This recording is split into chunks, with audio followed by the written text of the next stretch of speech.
Assalamualaikum warahmatullahi wabarakatuh. Pada kesempatan kali ini, kami dari kelompok 6 beranggotakan Dodi Joshua dan saya sendiri, Erda Laila Putri, akan menunjukkan video penjelasan tentang teori produksi. Dalam materi kami akan menjelaskan beberapa poin penting mengenai teori produksi, yaitu diantaranya produksi dengan satu input variabel, bentuk kurva, tahap-tahap produksi, produksi dengan dua input variabel, tingkat substitusi input marginal, dan lain sebagainya. Sebelum membahas tentang subbab yang akan kami bahas, sebaiknya kita mengenal terlebih dahulu apa itu teori produksi. Teori produksi ialah kegiatan memproses input menjadi output. Produsen dalam melakukan kegiatan produksi mempunyai landasan teknis yang di dalam teori ekonomi disebut fungsi produksi. Fungsi produksi menurut Sukirno 2005 adalah hubungan di antara faktor-faktor produksi dan tingkat produksi yang diciptakannya. Fungsi produksi adalah suatu fungsi yang menunjukkan hubungan antara berbagai kombinasi input yang digunakan untuk menghasilkan output. Setelah mengenal apa itu teori produksi, selanjutnya kami akan mengenalkan kepada kalian tentang produksi dengan satu input variabel, yaitu di mana terdapat produk total, produk rata-rata, dan produk marginal. Setiap proses produksi mempunyai landasan teknis yang dalam teori ekonomi disebut sebagai fungsi produksi. Seperti yang sudah disebutkan di atas, bahwa fungsi produksi merupakan suatu persamaan atau fungsi yang menunjukkan hubungan antara tingkat output dengan tingkat kombinasi penggunaan beberapa input. Total produk sama dengan produk total PT sama dengan Y, yaitu jumlah produk yang diproduksi selama periode waktu tertentu dengan menggunakan semua FP yang dibutuhkan dalam proses produksi. Contoh faktor produksi yaitu tenaga kerja yang bisa dilambangkan dengan L dan modal yang bisa dilambangkan dengan KL. Untuk mencarinya, kita menggunakan rumus Q sama dengan F buka kurung L tutup kurung, di mana Q tingkat output dan L merupakan jumlah tenaga kerja yang digunakan. Produksi rata-rata adalah total produksi dibagi dengan jumlah faktor produksi yang digunakan untuk menghasilkan produksi tersebut. Selanjutnya yaitu produk marginal. Produk marginal merupakan output tambahan yang dihasilkan saat ada penambahan input variabel tenaga kerja sebesar 1 unit. Produk marginal pun awalnya meningkat namun kemudian menurun pada titik tertentu. Titik level output pada saat produk marginal mencapai maksimum disebut point of diminishing marginal productivity. Jadi, kita dapat mengatakan bahwa produk marginal adalah tambahan terhadap produk total ketika input faktor tambahan digunakan.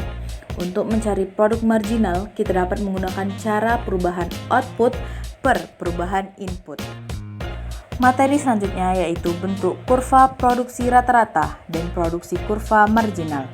Di bawah ini, kami menampilkan bentuk kurva produksi rata-rata. Garis berwarna merah menunjukkan unit tenaga kerja bersama dengan sumbu horizontal dan output atau hasil akhir bersama dengan sumbu vertikal. Dengan jumlah tenaga kerja sebesar L, perusahaan dapat memproduksi output dalam jumlah Q1. Oleh karena itu, kurva MP terlihat seperti kurva berbentuk U terbalik pada kurva produk rata-rata dan marginal. Sekarang, mari kita lihat seperti apa kurva AP-nya. Untuk unit pertama masukkan variabel, kita dapat dengan mudah melihatnya dan menyimpulkan bahwa MP dan AP sama. Sekarang, saat kita meningkatkan jumlah input, MP meningkat. Karena AP adalah agregat produk marginal, maka AP juga meningkat. Namun, itu kurang dari MP. Setelah beberapa saat MP mulai berkurang, selama nilai MP lebih besar dan nilai AP, maka AP terus meningkat. Ketika MP cukup berkurang, nilainya menjadi lebih kecil dari AP. Dengan demikian, AP juga mulai berkurang. Kurva AP juga berbentuk U terbalik. Ketika MP menurun namun tetap positif, produk total meningkat namun dengan laju menurun. Hal ini menyebabkan kurva produk total berbentuk cekung setelah titik belok. Hal ini berlanjut hingga kurva total produk mencapai maksimum. Selanjutnya adalah bentuk kurva marginal. Menurut hukum proporsi variabel, produk marginal suatu masukan yang pada awalnya meningkat. Setelah tingkat derajat pekerjaan tertentu, jumlah tersebut mulai menurun. Oleh karena itu, kurva MP terlihat seperti kurva berbentuk U terbalik pada kurva produk rata-rata dan marginal. Setelah kita membahas kurva marginal, maka selanjutnya adalah kita akan membahas mengenai bentuk kurva produk rata-rata atau AP. Produk rata-rata atau AP adalah total output yang dihasilkan dibagi dengan jumlah faktor produksi yang digunakan. Adapun bentuknya, pada tahap awal produksi AP meningkat, kemudian pada tahap selanjutnya AP mencapai maksimum, dan pada tahap akhir AP menurun. Materi selanjutnya, kurva produk marginal atau MP. Produk marginal atau MP adalah tambahan output yang dihasilkan dari penambahan satu unit faktor produksi, dengan asumsi faktor produksi lainnya tetap. Adapun bentuknya, pada tahap awal produksi MP meningkat, pada tahap selanjutnya MP mencapai maksimum, dan kemudian tahap akhir MP menurun. Tahap-tahap produksi dalam teori produksi ekonomi mikro membantu perusahaan memahami bagaimana input dan output terkait, menentukan tingkat output yang optimal, dan memaksimalkan keuntungan. Secara umum, ada 4 alur dalam proses tahapan produksi, di mana tahapan-tahapan tersebut diantaranya yaitu 1. Perencanaan. Nah, dalam perencanaan ini, di dalamnya terdapat poin-poin kenapa dan apa saja yang akan kita rencanakan untuk produksi, seperti tujuan produksi itu apa, anggarannya berapa, serta analisis pasar dan anggarannya juga perlu diperhatikan. Yang kedua adalah penggadaan. Tahap ini meliputi di mana bahan mentah dapat diperoleh, diproses, diselesaikan, diperiksa kualitasnya, dan didistribusikan. Keputusan dibuat mengenai kuantitas dan kualitas barang dan jasa serta tempat produksi. Yang ketiga adalah pengolahan. Pada proses ini terjadinya proses produksi serta mengontrol kualitas produk kita. Yang keempat adalah pengemasan. Dalam proses ini, bagaimana kita mengemas produk kita dengan baik dan menarik sehingga pelanggan bisa melirik atau membeli produk kita. Kemudian yang terakhir ialah evaluasi. Pada proses ini, kita bisa memberikan penilaian dari produk akhir kita. Jika produk kita baik, maka kita tingkatkan. Namun, jika produk kita memiliki banyak kekurangan, maka kita harus mengevaluasinya serta mencari cara untuk meningkatkan kerja produksi kita. Contohnya adalah pada perusahaan manufaktur maupun pada perusahaan jasa yang ada di slide ini. Setelah berbincang mengenai tahap-tahap produksi, selanjutnya kita akan membahas mengenai produksi dengan 2 input variabel yaitu isokuan. Isokuan adalah kurva yang menunjukkan kombinasi input dan menghasilkan output yang sama. Kurva isokuan tidak boleh berpotongan. Bentuk kurva cenderung terhadap titik nol. Adapun karakteristik isokuan adalah sebagai berikut, yaitu berbentuk kurva yang menurun ke bawah. Semakin jauh dari titik origin, semakin tinggi tingkat input yang dihasilkan. Isokuan yang lebih rendah menunjukkan tingkat output yang lebih rendah. Dan kemudian, kemiringan isokuan menunjukkan tingkat substitusi marginal atau MRTS antara 2 input variabel. Slide berikutnya, kita akan membahas mengenai MRTS. Sebelumnya, teman-teman sudah tahu belum apa itu MRTS? Sebenarnya, MRTS itu apa dan untuk apa sih digunakan? Pasti pada penasaran kan? Mari kita bahas. MRTS itu adalah singkatan dari Marginal Rate of Technical Substitution. Dalam bahasa Indonesia, bisa diartikan sebagai tingkat substitusi teknis marginal. Konsep ini digunakan dalam ilmu ekonomi, khususnya teori produksi. MRTS menunjukkan seberapa besar kita perlu mengurangi penggunaan satu faktor produksi atau input untuk menggantikannya dengan penambahan faktor produksi lain, tanpa mempengaruhi jumlah output yang dihasilkan. MRTS biasanya dipelajari dalam kaitannya dengan isokuan, yaitu kurva yang menunjukkan kombinasi berbeda dari 2 faktor produksi yang dapat menghasilkan output tertentu. Bentuk isokuan bisa mempengaruhi nilai MRTS. Adapun sifat MRTS diantaranya adalah sebagai berikut. MRTS selalu negatif karena ketika satu input ditambahkan, input lain harus dikurangkan untuk menjaga output konstan. MRTS semakin kecil menandakan substitusi yang semakin mudah. MRTS semakin besar menandakan substitusi yang semakin sulit. Kemudian kita akan membahas tentang karakteristik isokuan. Isokuan mempunyai kemiringan negatif. Semakin ke kanan kedudukan isokuan maka semakin tinggi jumlah outputnya. Dan juga isokuan tidak pernah berpotongan dengan isokuan lainnya. Hal ini menunjukkan bahwa tidak ada 2 kombinasi faktor produksi yang menghasilkan output yang sama dan efisien pada saat yang sama. Adapun kurva yang di atas menunjukkan output yang lebih besar dibanding di bawahnya. Isoquant adalah grafik yang menunjukkan kombinasi dua faktor, biasanya modal dan tenaga kerja, yang akan menghasilkan output yang sama. Untuk menghitung isoquant, kita dapat menggunakan rumus tingkat substitusi teknis marginal atau MRTS. Rumusnya dapat kita lihat sebagai berikut. MRTS buka kurung L, K tutup kurung sama dengan negatif sigma K per sigma L sama dengan anggota parlemen L per anggota parlemen K, di mana K sama dengan modal, L tenaga kerja, dan sigma K per sigma L adalah jumlah modal yang dapat dikurangi ketika tenaga kerja meningkat, biasanya sebesar 1 unit. Materi selanjutnya adalah kurva biaya sama atau biasa disebut isokos. Kurva biaya sama atau isokos adalah garis yang menunjukkan kombinasi dua faktor produksi yang dapat dibeli dengan biaya total yang sama. Kurva ini membantu perusahaan untuk memahami bagaimana perubahan harga faktor produksi dan anggaran produksi dapat mempengaruhi pilihan kombinasi faktor produksi yang optimal.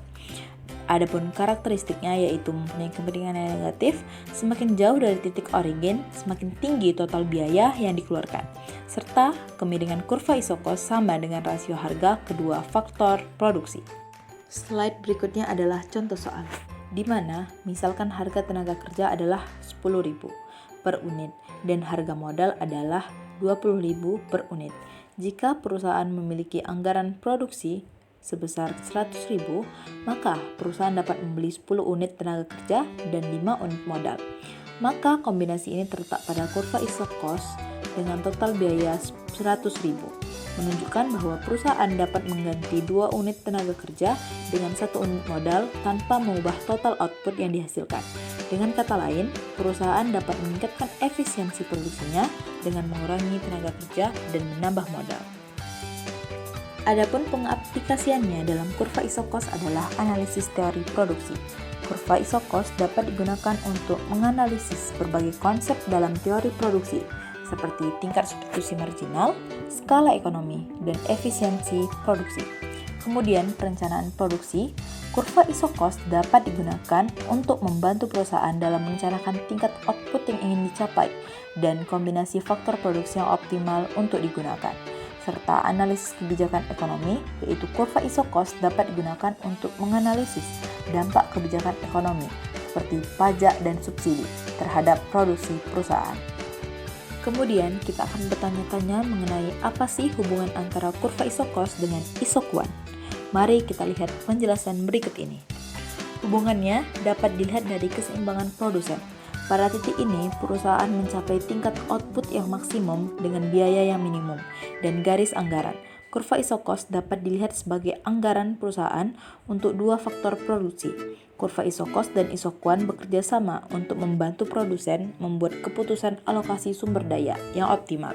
Dengan melihat interaksi kedua kurva ini, produsen dapat mencapai keseimbangan antara output yang diinginkan dan biaya produksi yang minimum. Setelah kita mempelajari kurva isoquant dan isokos, materi selanjutnya kita akan membahas mengenai equilibrium produsen. Equilibrium produsen adalah kondisi di mana perusahaan memiliki kombinasi dua faktor produksi yang memaksimalkan outputnya dengan biaya yang minimal. Pada titik equilibrium, perusahaan mencapai tingkat efisiensi produksi yang optimal. Adapun karakteristik dan faktor-faktornya sebagai berikut. Faktor-faktor yang mempengaruhi equilibrium produsen yaitu harga faktor produksi, teknologi, serta anggaran produksi. Kemudian, contoh soal ini. Misalkan perusahaan memproduksi satu produk dengan menggunakan dua faktor produksi, yaitu tenaga kerja dilambangkan dengan L dan modal yang dilambangkan dengan K. Harga tenaga kerja adalah 10.000 per unit dan harga modal adalah 20.000 per unit. Perusahaan memiliki anggaran produksi sebesar 100.000. Fungsi produksi perusahaan adalah di mana Q adalah output, L adalah tenaga kerja, K adalah modal, dan A adalah parameter. Dengan menggunakan fungsi produksi tersebut, perusahaan dapat menghitung tingkat substitusi marginal antara tenaga kerja dan modal. MRTS menunjukkan berapa banyak tenaga kerja yang harus dikurangi untuk meningkatkan output dengan satu unit dan asumsi modal tetap. Pada titik equilibrium, MRTS sama dengan rasio harga kedua faktor produksi. Dalam contoh ini, MRTS sama dengan 10.000 per 20.000 yang dihasilkan adalah 0,5. Dengan menggunakan informasi tersebut, perusahaan dapat menentukan kombinasi tenaga kerja dan modal yang optimal. Kombinasi ini terletak pada titik potong antara kurva iso-cost dan iso-kuan dengan MRTS sama dengan 0,5. Nah, sampai di sini apakah sudah paham nih guys? Sudah panas belum otaknya? Jangan panas dulu ya. Materi kita selanjutnya sangat menarik untuk dibahas. Materi ini yaitu alur ekspansi.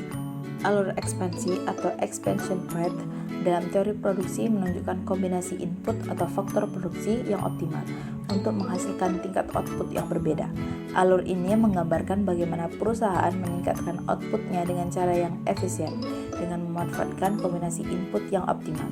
Di alur ekspansi terdapat perencanaan, implementasi, dan evaluasi. Adapun contoh alur ekspansi antara lain yang pertama, sebuah perusahaan restoran ingin membuka cabang baru dan kemudian perusahaan ini melakukan analisis pasar untuk menentukan lokasi yang tepat untuk cabang barunya. Kemudian perusahaan menyusun anggaran untuk membiayai pembangunan dan operasional. Dan kemudian perusahaan membangun cabang baru dan mati staf baru. Dan kemudian perusahaan membuka cabang baru dan mulai beroperasi. Perusahaan memantau kinerja cabang baru dan melakukan penyesuaian yang diperlukan. Alur ekspansi adalah alat yang berguna untuk membantu perusahaan menentukan strategi produksi yang optimal. Dengan memahami alur ekspansi, perusahaan dapat meningkatkan efisiensi dan memaksimalkan keuntungan. Kemudian materi selanjutnya kita akan membahas mengenai substitusi faktor produksi. Selanjutnya ada substitusi faktor produksi. Substitusi faktor produksi adalah proses mengganti satu faktor produksi dengan faktor produksi lain dalam proses produksi. Tujuannya untuk meningkatkan efisiensi produksi.